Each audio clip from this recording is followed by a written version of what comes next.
New Zealand ने 37 साल बाद भारत में इतिहास रच दिया। भारत यह सीरीज इसलिए हार गया क्योंकि मैदान पर क्रिकेट कम और नादानी ज्यादा दिखी।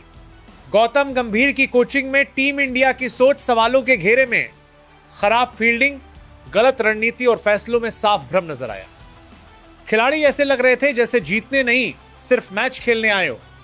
यह सीरीज अब सिर्फ हार की कहानी नहीं रही, बल्कि गौतम गंभीर के कोचिंग करियर की सबसे बड़ी नाकामी साबित हो गई है। उनकी रणनीति, टीम चयन और सोच पर लगातार सवाल खड़े हुए। खिलाड़ियों का चुनाव फॉर्म और टीम की जरूरत के बजाय निजी पसंद पर होता नजर आया। मैदान पर कोई स्पष्ट योजना नहीं दिखी, जिसका सीधा असर खिलाड़ियों के आत्मविश्वास पर पड़ा। यह सीरीज गंभीर के कोचिंग सफर की असफलता की पहचान बन गई। मैच की शुरुआत हुई और किस्मत भारत के पक्ष में नहीं थी। टॉस हारा, लेकिन भारतीय गेंदबाजों ने ऐसा आगाज किया कि लगा आज कहानी कुछ और ही लिखी जाएगी। पहले ही ओवर की चौथी गेंद पर अर्शदीप सिंह ने हेनरी निकोल्स को बोल्ड कर दिया। गोल्डन डक, पूरा स्टेडियम झूम उठा। अगले ही ओवर में हर्षित राणा ने डेवोन कॉनवे को रोहित शर्मा के हाथों कैच आउट कराया। सिर्फ 5 रन पर न्यूजीलैंड के 2 विकेट गिर चुके थे और भारत पूरी तरह मैच पर हावी दिख रहा था। लेकिन क्रिकेट सिर्फ शुरुआत से नहीं, धैर्य से जीता जाता है, और यहीं से न्यूजीलैंड ने वो संयम दिखाया जिसने मैच की दिशा बदल दी। विल यंग और डैरिल मिचेल ने पिच को पढ़ा, गेंदबाजों को परखा और धीरे धीरे स्कोरबोर्ड को आगे बढ़ाया। दोनों के बीच 53 रन की साझेदारी हुई। तभी हर्षित राणा ने ब्रेक थ्रू दिलाया। रविंद्र जडेजा ने शानदार कैच पकड़कर यंग को पवेलियन भेजा। लेकिन यह सिर्फ तूफान से पहले की शांति थी। 5वें नंबर पर आए ग्लेन फिलिप्स और डैरिल मिचेल ने जो किया वो भारतीय फैंस के लिए किसी बुरे सपने से कम नहीं था। दोनों ने मिलकर चौथे विकेट के लिए 219 रन की साझेदारी कर डाली। गेंदबाज थकते गए, फील्डर्स हांफते गए और रन बोर्ड पर जुड़ते चले गए। ग्लेन फिलिप्स ने 88 गेंदों पर 106 रन ठोक दिए, 9 चौके, 3 छक्के। हर शॉट में आत्मविश्वास साफ झलक रहा था। वहीं दूसरी तरफ मिचेल ने 131 गेंदों पर 137 रन बनाए, 15 चौके और 3 छक्के। ये साझेदारी भारत के लिए मैच से बाहर जाने की सबसे बड़ी वजह बन गई। अर्शदीप सिंह ने आखिरकार इस खतरनाक जोड़ी को तोड़ा। फिलिप्स आउट हुए और थोड़ी राहत मिली। फिर सिराज की गेंद पर मिचेल भी कैच आउट हुए, लेकिन तब तक बहुत देर हो चुकी थी।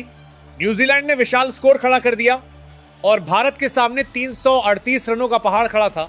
भारत की बल्लेबाजी शुरू हुई और उम्मीदें कप्तान रोहित शर्मा से थी, लेकिन एक बार फिर निराशा हाथ लगी।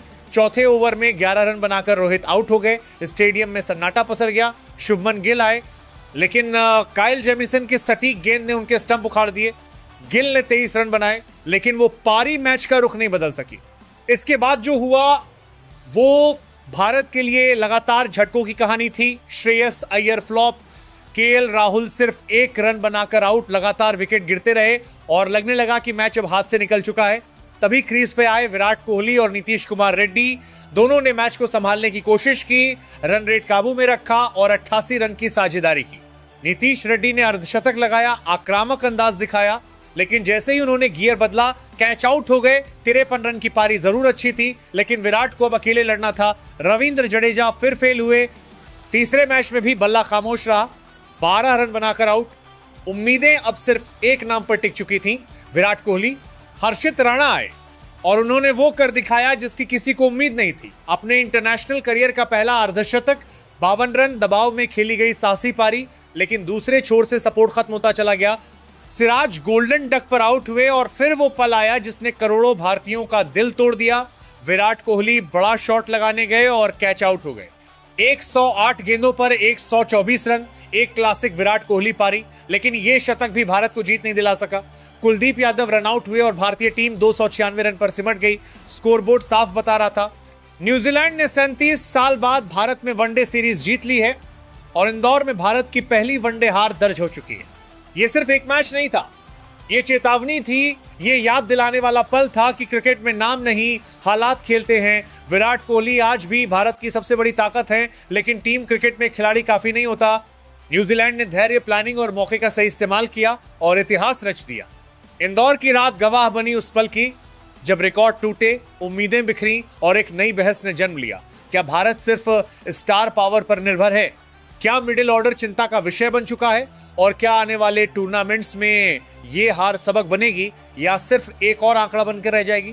क्रिकेट सिर्फ जीत हार का खेल नहीं, ये सीखने का मैदान है और इस मैच ने भारत को बहुत कुछ सिखाया है। अब देखना यह है कि टीम इंडिया इस हार से क्या सीख लेकर आगे बढ़ती है, क्योंकि असली चैंपियन वही होता है जो हार के बाद खुद को और मजबूत बनाता है।